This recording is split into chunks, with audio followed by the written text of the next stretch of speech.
Okay, sometimes people say, what do you do all week, since only you go on Saturdays to the market? Is the rest of the week you have off? It's like people that think a minister in a church, he only works on Sundays. You know, so people think I only work on Saturdays. Hi, I'm Nick the Dutch Baker, and my name is Nick Stam, but nobody knows my last name or asks for it because they always call me Nick the Dutch Baker. I am from Holland. I grew up in the Netherlands. My grandfather had a bakery in our village, and as a child I grew up in the bakery. And when I immigrated to Canada, I was 23 years old. I went to Ontario, and after being 1 year in Canada, I started my own business, and that's what I still do. I bake. The name of our business is Nick the Dutch Baker. Nick, that's me, of course. And in one sentence it tells you a lot. My name is Nick. I'm a baker, so that's what I do. And I'm from Holland, so that will also show in what I do in my bakery products. I started baking in Ontario in 1980, and I went to farmers markets, Woodstock, Brentford, Simcoe, those were my markets. And when I came to New Brunswick, this is now 24 years ago, I came in 1996, I did the same thing. I started baking, and I went to the market in Moncton, and then later tried some other markets. And now we are in Moncton, in Dieppe, in Bouctouche, and because of the COVID-19 situation, we are at the Boyle family farm, and we deliver. And we always had some restaurants and some coffee shops that bought our product. When I first started, which was 1980, I started baking in a garage behind the house on a small scale, but my mistake was I made a lot of Dutch stuff. I made Dutch cookies, Dutch pastries, Dutch raisin bread, Dutch speculaas, which is a spice cookie. All these things were Dutch because that's what I knew. And I had to tell people what it was. I had to give samples to people, and then people bought it, and they might have bought it once more, but it was not something that people really were familiar with. And when I started making, when I finally smarted up and realized my mistake, I started making date squares and muffins and bran muffins, chocolate chip cookies. Then people said, date squares, I'll have a package. I didn't even have to give them a sample because they knew it, they were familiar with it. So when I started, I think that would have been my biggest mistake. Emphasizing too much the Dutch products and not catering enough to what the people knew, what they were familiar with. So I think I've learned a lesson, but we still have some Dutch products in our list of products to make. We still do, but you can't live in Canada making Dutch products, right? People that influenced me the most were probably my grandfather and my uncle. I come from a baker's family. My grandfather was a baker in our village. He started his business before the Second World War and went through difficult times. And later on, his oldest son, who is still living, he's 95, his oldest son took over the business, and as children, that's where we were all the time. We lived across the road in the same village, so we were always in the bakery. We never were on the playground or, playing, horsing around. We loved being in the bakery and being useful. So we would pack cookies, we would clean trays, we would sweep the floor, and then afterwards we graduated to dipping cookies in the chocolate, the melted Belgian chocolate, those kind of things. We enjoyed being in the bakery a lot, and sometimes we were early before school in the bakery. For example, my grandmother would call my grandfather up for tea in the morning. This was before breakfast. This might have been 6:30. So there was a cup of tea and a Dutch rusk, which is pre-breakfast. And we always made sure we were there before my grandfather was called, so before 6:30. So we also partook in that. We had our cup of tea. But they would, business-wise, probably have influenced me the most. My grandfather and my uncle in the family business. The challenges, for example, one of the bigger challenges was to start over again. I was for 17 years in Ontario. I had a business, then we sold, and I was a teacher for 4 years. In the meantime, I was a teacher. I ran a small Christian school. And then after 4 years, I said, I like to go back to baking. But all the markets I had gone to, like Mississauga and Oakville and Simcoe, they had all other people, and there was no room for me. So I sold my house and I went to New Brunswick. I rented a place in Capelé, and for a few months I rented, and I looked around for a place to buy. Finally we bought this, and we started a bakery from scratch. That was a challenging time because you start with absolutely nothing and nobody's waiting for you. Nobody's waiting, oh, we're so happy there is a Dutch guy here making products. No, there is a market, and there are people already selling cookies, already selling bread, already selling pies, already selling, whatever, turnovers, and they were not waiting for me. So I had to kind of slowly work my way in. So that was a challenge. We never work on Sunday, but on Monday we start, and we start with cleaning, because on Saturday after the market, all the dirty trays, all the dirty dishes, we just put them in the bakery and we close the door and don't even look at them until Monday. So Monday we start with cleaning the trays, the buckets. Also I start with a list. I can say, okay, for 3 weeks in a row we made lemon crumble cakes. Let us make this week strawberry rhubarb crumble cakes. Or, you have to make a list of what you're gonna make. Or we can say, well, the vanilla slices really didn't sell this week. Let's skip them for a week and bring them back in 2 or 3 weeks. Those kind of things. So you have to make, we all do that Monday. Then we start on Monday also with making doughs. We make chocolate chip cookie dough, we make puff pastry. And so puff pastry is a lot of work. You know what puff pastry is? You fold it, you roll it, you fold it again, you roll it till you have many, many layers, but it takes time. So you do these things on Monday and Tuesday, and then towards the end of the week you start finishing things. There are things that we do via the freezer. So for example, sausage rolls, we make them raw, freeze them raw, and on Saturday we bake them, so they're fresh.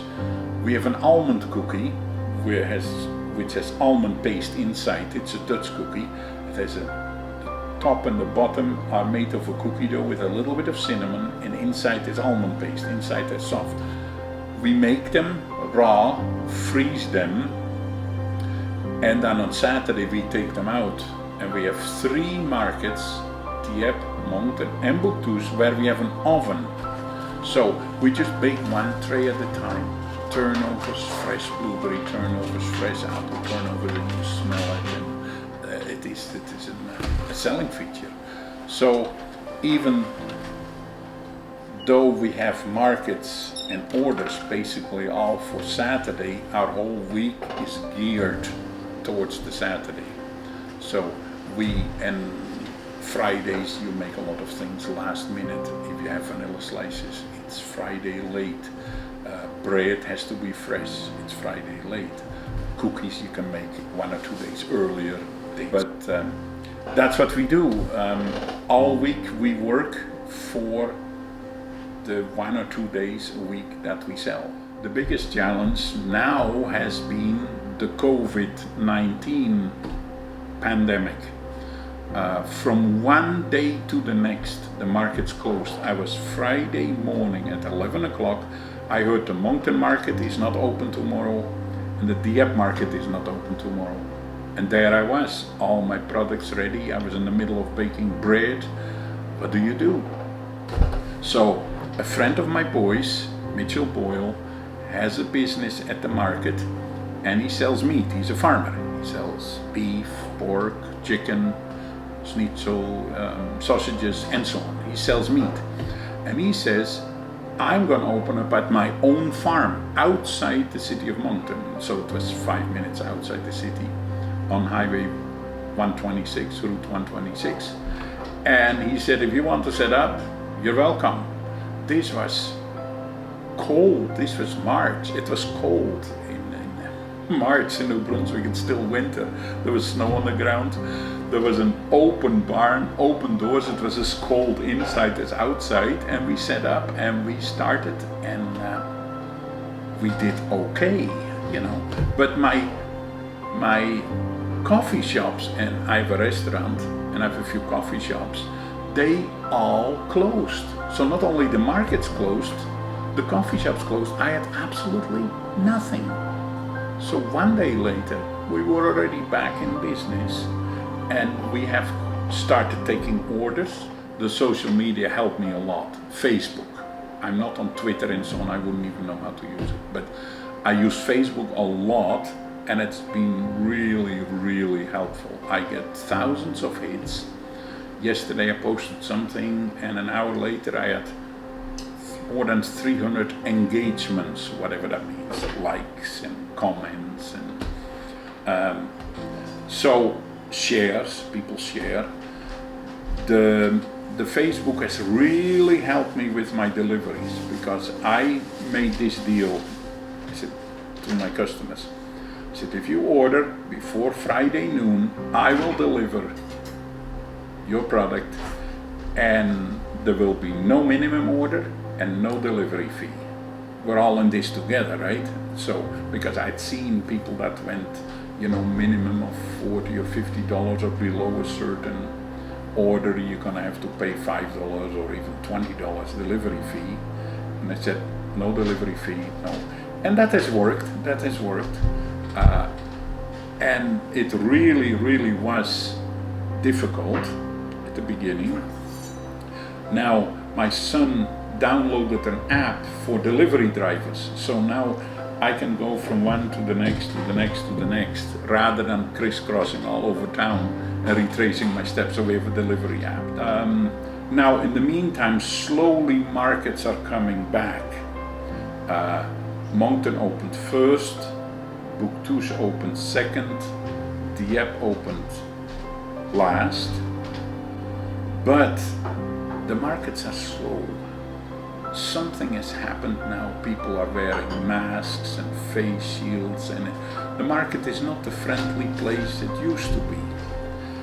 Some vendors are still not back, so there are restrictions. There is arrows where you can walk and where you cannot walk.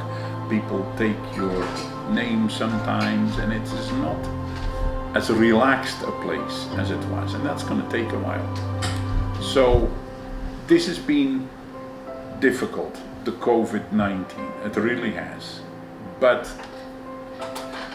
we are managing okay. But we have seen something interesting. When the markets opened, my delivery slowed down. So people that wanted their stuff delivered said, no, I can go to Moncton, I can go to Dieppe.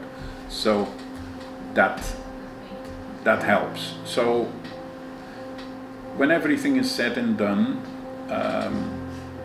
if the money was, let's say, here, when the markets opened, I thought, oh, Bouctouche is opening, Moncton is always going back. But no, it wasn't. It was kind of evening out. We sold a little bit less at the farm, a little bit less at deliveries, and then a little bit at the newly opened markets, and we kind of came out the same. But we are surviving, but it's difficult. This might be interesting. To make $1,000 or $2,000 worth of product takes the same time before the pandemic or after the pandemic. But to sell it takes more time. Stuff has to be all pre-packaged and for example, all the orders we do, most people pay via Interac or some e-transfer. So we have to publish a list every week on Facebook what we will have that week, what the prices are, and then people order. Juliana, who's doing a lot of this work, Juliana's my daughter. Juliana sends the customer the total and said, will you pay cash or e-transfer? People say, oh, usually they say e-transfer. So then it is so much money that goes in with an email to your account, then it gets deposited in your bank, and it's quite a bookkeeping. So to make the product is the same as it was before. To sell the product is more labor intensive. There is also another big difference, a difference between before the pandemic and after the pandemic. When stores closed, when things became scarce, restaurants closed, things changed for us. For example, we sold a lot less cookies because all my coffee shops that I sold cookies to closed. No more cookie sales, so the cookie sales were down. But I sold a lot more meat pies, because people couldn't go to the restaurant, and if people were still working, and often they were, they had no time often to make their own meal. So chicken pot pies and beef pies, I've sold probably in the last 3-4 months more meat pies than I've done in the last 5 years. So things are changing, and now restaurants are opening up, meat pie sales are slowing down a little bit, but because it is this time of the year, we're working with fresh blueberries. Very shortly we will have fresh apple turnovers because the apples will start to come, the fresh ones. So because we're such a small business, we can fairly quickly change. It is not so easy sometimes. Sometimes I make a new product. It doesn't always come natural to me. But I will say, hey, we have something new. I said to my children, John, Juliana, can you make a picture of these? Or, I'm holding a tray of blueberry buns or something new, and that works. You post a picture, and you have to regularly post. You cannot say I'm posting 5 things this week and then for 2 weeks I'm stopping. People want to follow you and kind of know what's going on. And sometimes people that's because of social media, they almost feel like they know you because they know so much about you.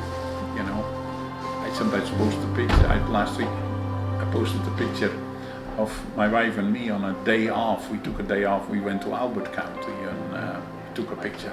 People like that. So they said, good for you to have a day off and you deserve it. And and yesterday somebody came in the bakery, just unannounced, wanted some bread. She said, do you have any blueberry buns that you were making, right, on YouTube or Facebook. So that's part of part of our new reality, the new normal. Working with the children or even running the bakery, it's a family business.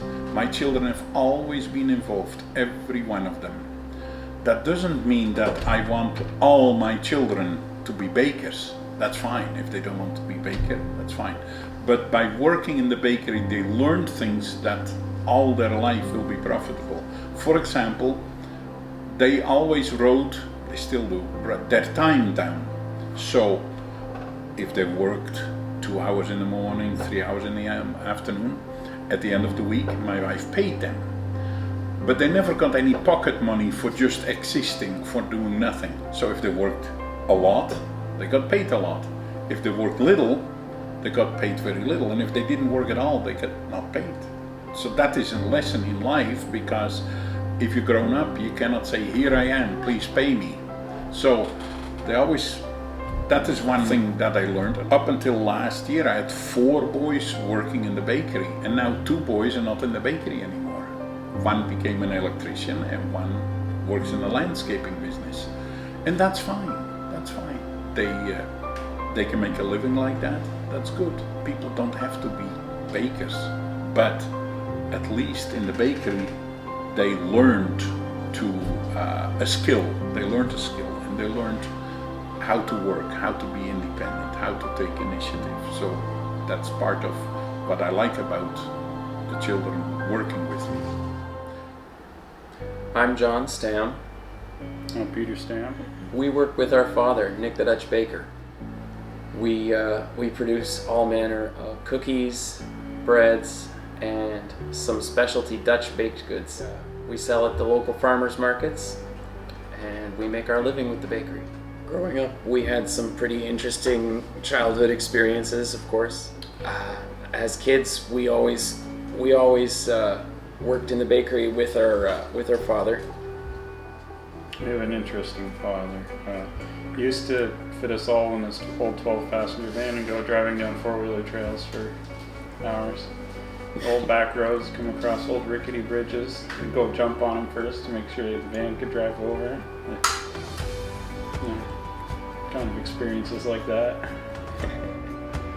One interesting thing about growing up in the bakery is that when one of us were particularly naughty or badly behaved, sometimes my mother would send us out to the bakery and say, go tell your father you need a job. So he would put us to work even as little kids. He would give us jobs to help out with unwrapping butter or cracking eggs. Simple stuff. But he always made sure that we were paid for our time. So from a young age, we learned the value of hard work, and we were able to earn our own income. So when we wanted to buy some toy or, junk food or candy, we were able to do it with our own money, which always gave me quite a sense of accomplishment. In 5 years, probably still working together, probably still making fun of each other. This business has been around for quite a while, since our father started it, and I don't see any reason why we should shut it down. As long as he keeps on doing the hard work, then I'll still be here.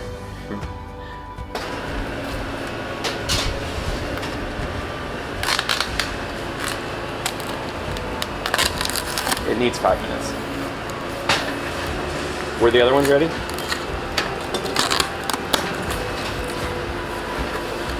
They could actually still use 2 minutes.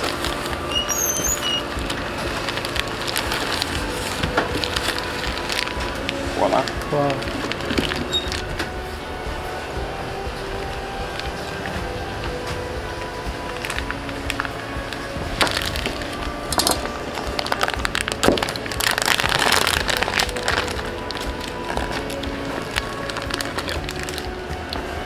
It's pretty serious business here.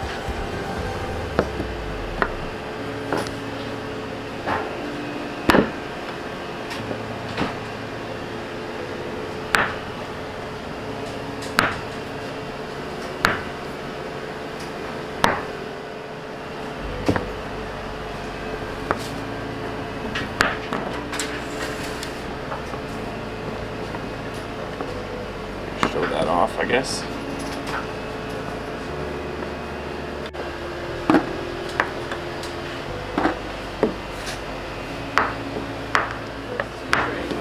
You did 2 trays?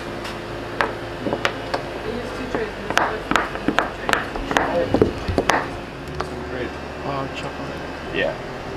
It's not quite melted yet, but when once we get it all the way melted, we're going to dip these coconut macaroons in it. The ones you saw coming out of the oven? Or, I think you saw those coming out of the oven.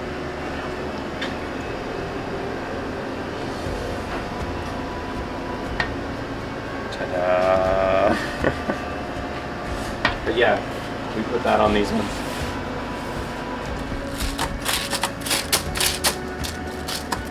That's mesmerizing to me.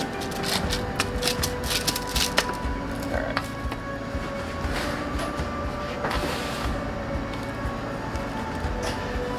That's going into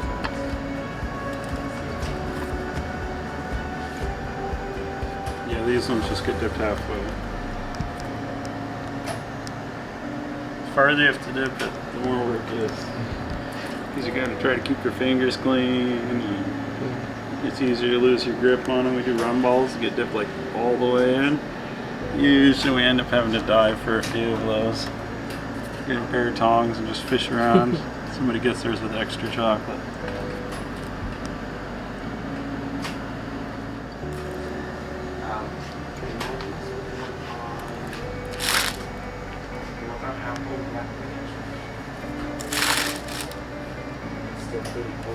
So this is a blueberry filling that we make turnovers with.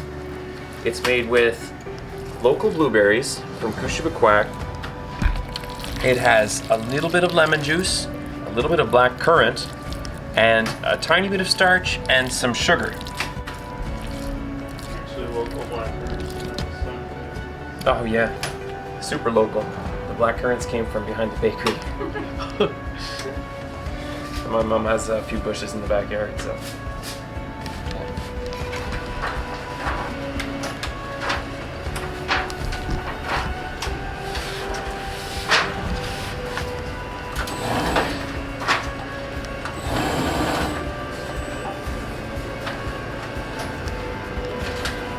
And I lay it on the table.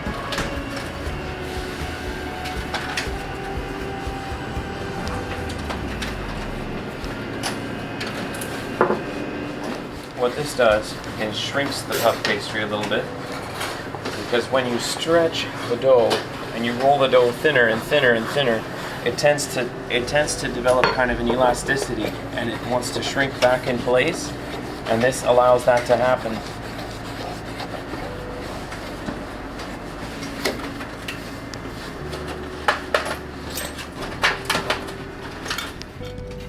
Square pieces.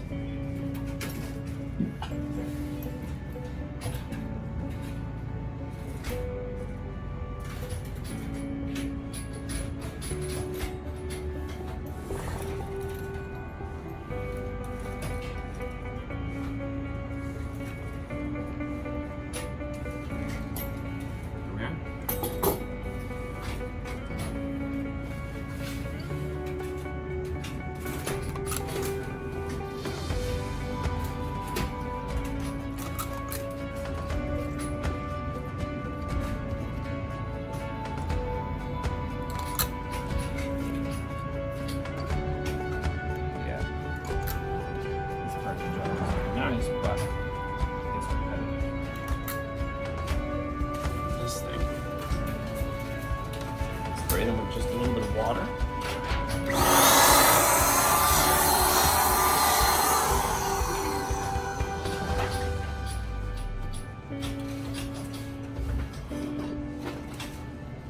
And that will let us do the folding.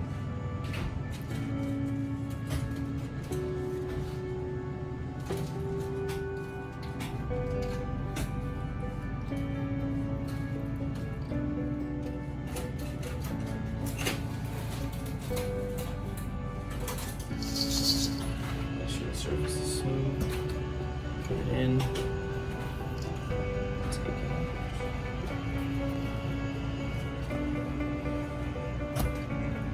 Do that again.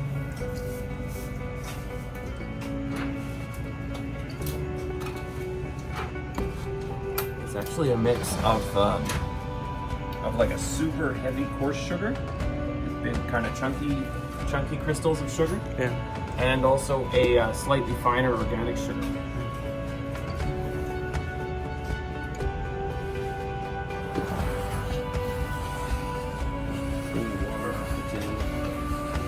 Otherwise, the next piece will be glued directly to the table and will never come loose.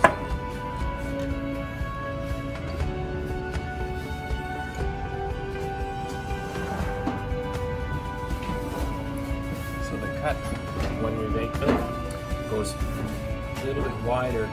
As the filling starts to cook, it expands a little to so it actually starts oozing open at the top. And that's basically for looks. So this is our Hobart mixer. This mixer is a lot older than I am, and it's made a lot of raisin bread over the years.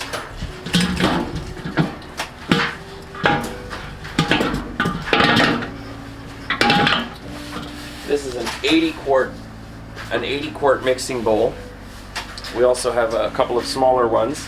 They're only 40 quarts, but we still use this mixer to make a lot of cookie dough.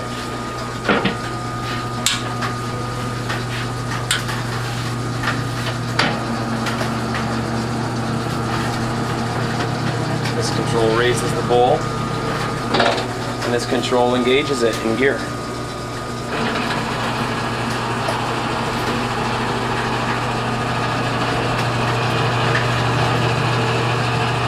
Want it to go a little faster, first take the clutch and then you change the gear.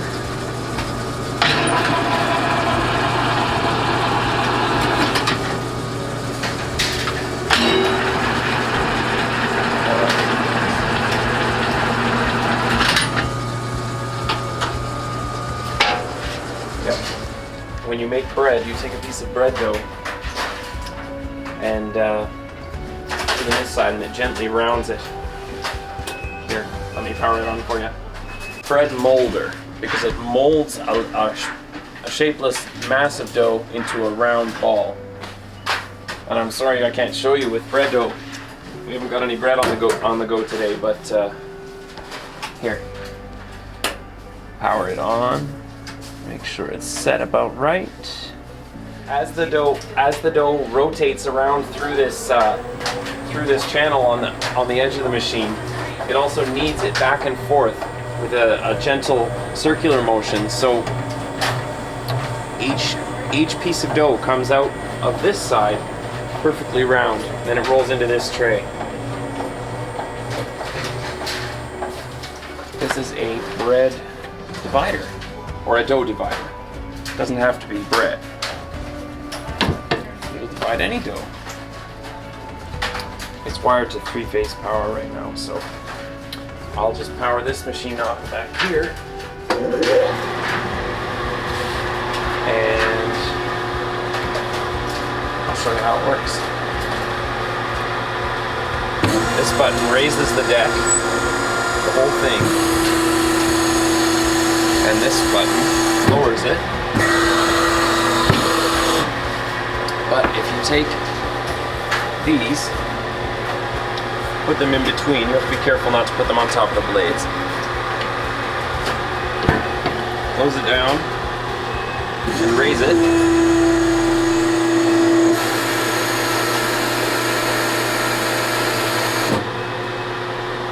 And you open it and you can see the blades have pushed up.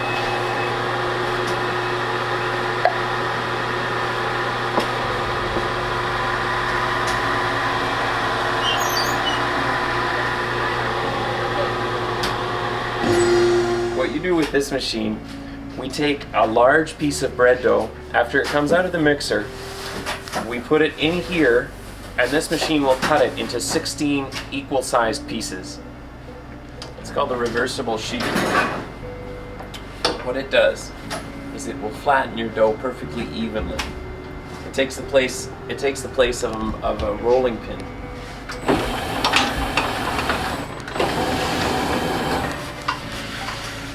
Make sure your piece of dough is straight. Then using this lever, you adjust the thickness of the rollers here. And your piece comes through just a little bit thinner than it was before.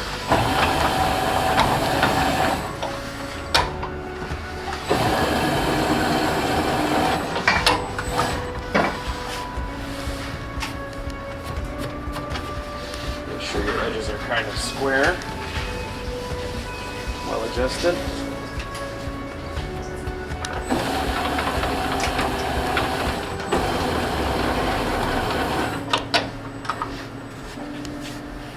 Sprinkle with a little bit more flour.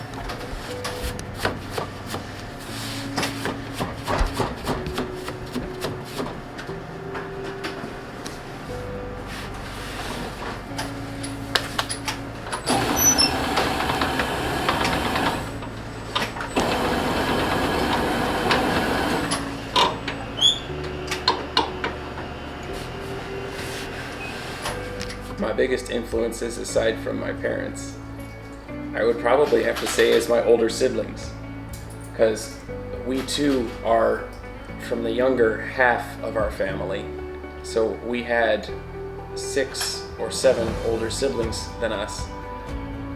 For example, it was my older sister Nelica who taught me how to read when I was 4 or 5 years old. So I would say my older siblings have definitely influenced my life a lot. Me being older than John, I've definitely influenced him. Remember influencing him when he had a toy I wanted? Same, older siblings. The best part about working with my parents is probably that when you come into work, you don't have to pretend to be someone you're not. And if someone were to have a bad idea in the bakery, we can be perfectly honest and tell him so. Very critical. They're families, they still love you. So that works. Another thing was living right next to the bakery meant that you only had to get up for work about 2 minutes before you actually had to be in the bakery. Downside, there was no snow days. I think most people might not know about us is that we were homeschooled.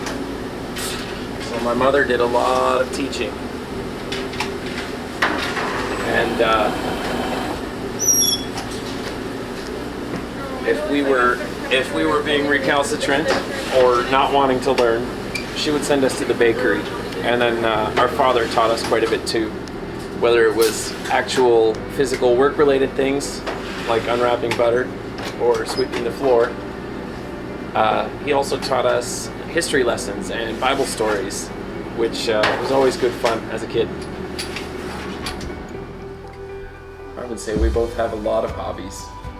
I don't know if we have hidden talents, but I like gardening. I like playing guitar. I like brewing beer. A lot of hobbies. A little gardening, a little hunting. You know, working around the property. I don't have spare time to spend on stuff. So that's it. Okay, my dreams for my children, my goals for my children. I think the very first one is that they're all Christians, serve the Lord, that they're good citizens, and that they can make a living with honest work and provide for their family. I think that's my dream. That's my goal. I would say thank you to my parents because they, having grown up, even from childhood, with a ready-made job, I've never had to apply for a job in my life. I really still don't know how to write a resume. Message for my children. I would say do an honest day's work. Never look down upon anybody with, that does a lowly task maybe. There is dignity in all work. Cleaning and sweeping the bakery, there is dignity too, and it's nice if you can be a doctor, it's nice if you can be, a president of a big factory, but always try to do the best you can and be diligent in your work, be honest. That's my advice to my children. A lot of people aren't so fortunate to have so much time with their parents, and it makes you appreciate them. Maybe not at first, when you get a little older, around 25, 30, you start appreciating them more and more.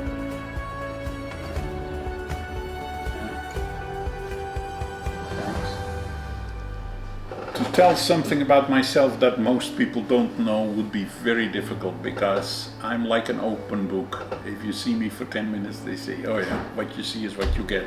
So I don't think there is a lot that people don't know about me. People know more or less what I do, what I like, my hobbies, my family. So I don't think we can reveal anything very shocking here. As far as hobbies goes, I like to play organ. I like to listen to music too. I like to read. We've quite a library, I can show you later, but we have thousands of books, and all our children are also readers. readers is a dying breed. You know, people watch now YouTube and films and Netflix, but we are readers. We always were, and so I have a lot of books. I like reading. Music, I play sometimes in church, in the chapel in Bouctouche. I played for many years in the Irving Chapel. Once in a while in our church, I help out in an emergency, but we have a very good organ player, so usually I'm not needed. But in an emergency, I do. On Christmas Day, for example, there is always a Christmas Eve service, several services where the organ player is just totally tired afterwards. So on Christmas Day, which is always lower attendance, I usually play.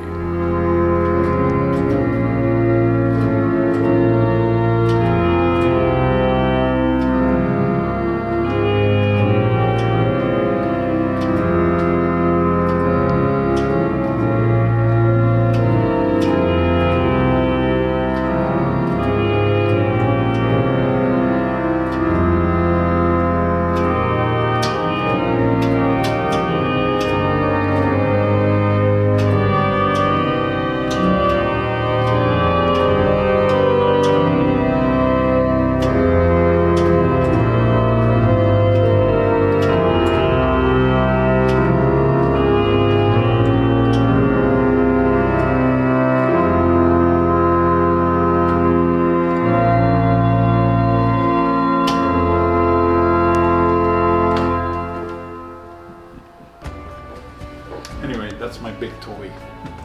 And for the weddings of my children, they all said, Papa, we like you to play. So I've played for several of my children at their wedding. You know. So that's my hobby, playing music. I want to say something about COVID-19. There has been a lot of hype, there has been a lot of fear, also increased by the media and so on. And sometimes, and I get upset about it when I see the masks and the face shields and the paranoia, just unbelievable. It also makes me a little upset when I see a lot of bureaucrats who love it. They love it. There are bureaucrats now, or people that nobody ever gave them a chance. Nobody ever looked at them, and now all of a sudden they're important. They're interviewed, they're quoted in newspapers and in articles, and they want this to last. That's why we hear all these things about the second pandemic. There's no scientific evidence for that. You know, there's a joke about a guy who went to the doctor and said, "Doctor, what do you think? How long will this pandemic last?" And he said, "Sir, I don't know. I'm not a politician." It's another thing that I want to say about the virus. We have to realize God is in charge of all things. God is in charge of the virus, but He is also in charge of the panic. We should not forget that. All things are in His providence. We grew up in Holland with the Heidelberg Catechism, which is, we had to learn that as a child, and then one of the questions is, what do you believe, or what comfort do you have in the providence of God? And if I won't tell you the whole answer, but one of the things it says in it, that we believe that fruitful times and barren times, like prosperity and adversity, do not come unto us by chance, but out of His fatherly hand. And we have to realize that. Now, we are in a bit difficult times. We are. Some people very difficult. For us it's also a little more difficult. But it does not come by chance, but it comes out of His fatherly hand. And that's all I want to say. COVID-19 came along and kind of threw a wrench into the works for most people. But in our business, we were able to continue, so we didn't have to actually close down. We were able to continue our work by changing some things about the way we did business. The markets were closed, so that was quite difficult to work around, but we started doing home deliveries. So a lot of our customers really stepped up and made orders with us and allowed us to keep baking. I was expecting everything to go downhill and get some time off and all that. So I tackled building a greenhouse and ended up still working the same hours. That was all. Okay, I'm working from 6 till 9 on my greenhouse every day.